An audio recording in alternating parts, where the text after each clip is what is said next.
If you live in the eastern part of the United States and especially Pennsylvania, you've been kind of on edge lately with the escaped convicted killer basically being out doing whatever he wants to do for the last, what, 2 weeks Two now? It's Stacy. weeks. Yeah, Stacy Cole and Carol Hughes here. Yeah, this guy, Danelo Cavalcante, I can barely pronounce this guy's name. He has been escaped from custody for about 2 weeks now. They've had sightings of this guy. And really one thing that I really want to talk about is how the hell he got out in the first place. Did you ever see the video? Yes, I just saw it today. That is the most insane thing I've ever seen. And what really bothers me is he's the second one to have done that same kind of move to get out. The other person they had captured right away.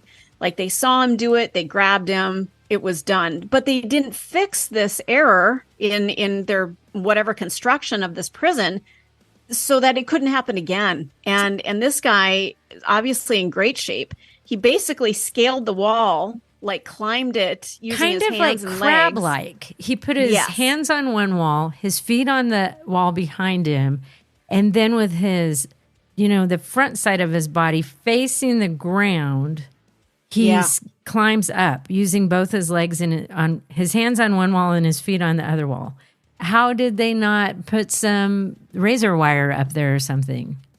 I don't know. They better fix this because, and I'm thankful nobody was killed by this guy. He had nothing to lose. He was out on the loose for 13 or 14 days. He stole a weapon. He stole somebody's Eagles t-shirt, or not t-shirt, sweatshirt, a hoodie from the football team. And he's been on the run. He shaved his hair. I'm sorry, he shaved his beard and mustache. I don't know if he cut his hair or not. I don't think so. It didn't look cut. He still had quite a bit of hair. Oh, did he? Okay. But he definitely changed his appearance. Oh, yeah. So he had access to something because I don't know what you'd find in nature that could shave your face. Because I heard a story. There was a man who they were having problems locking the back door, and his daughter was really nervous about it because they couldn't get it locked. He's like, it'll be fine. Don't worry about it. Go to bed. He hears something. I think they had cameras downstairs, and he sees him in his house. Oh, God. And then he's like, he was going to get his gun and go down and confront him. But then, you've got a family. This is an escaped murderer. Is this the guy you confront?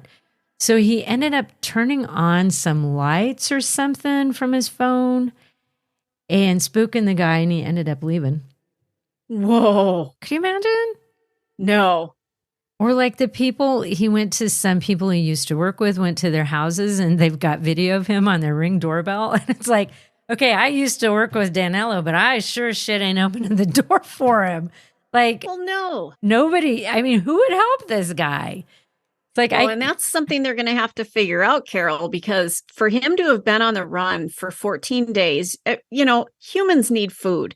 They need water. They need, some sort of sustenance to survive. And I don't think he was finding it out in the woods. So somehow he was either, scavenging he could have done in people's dumpster garbage. diving. Yeah. But there were so many people who were on high alert for this guy that I have a hard time believing that people were thinking he might have been a homeless guy. Yeah. I don't know. Maybe he was under the radar somehow. You could fit in, I guess, pretty well, but they're looking for you. Right. And a lot of people were looking for him. They had all kinds of agencies looking for this guy. So it does, Yeah, they did. you do wonder, did somebody help him? Did somebody hide him for a few days? Or was he just smarter than everybody for 2 weeks? I don't know. It'll be interesting to find out if we do get those details.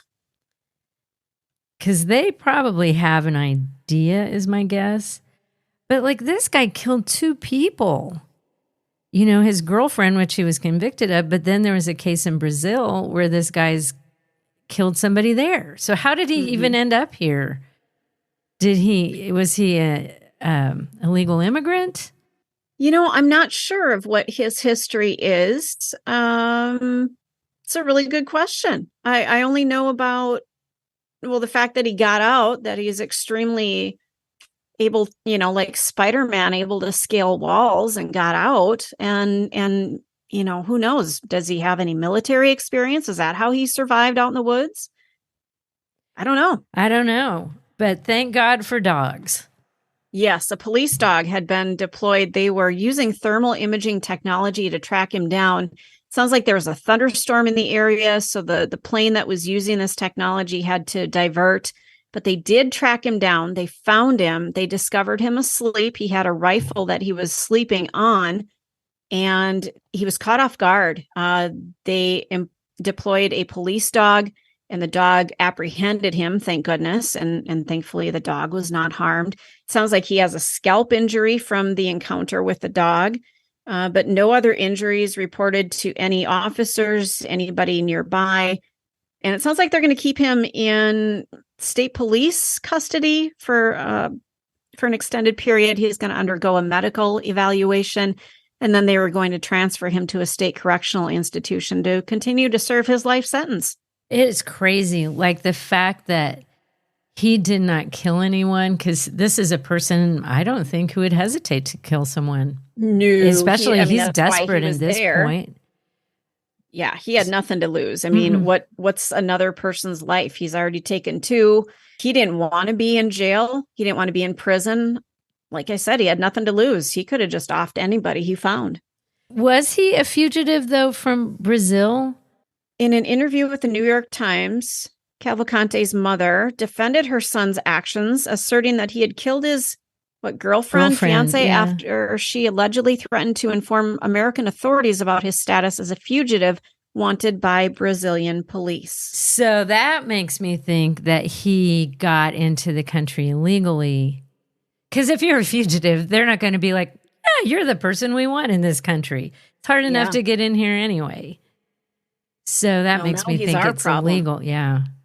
If I was his girlfriend and you find out that shit, I'd be like, I mean, it would terrify me at the same time to know that I'm dating someone like that. You don't always know people's history, but to find that out.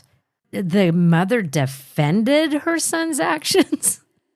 There's no defense of your son when he has killed someone as a fugitive and somebody else finds out and threatens to turn him in. There's no defense.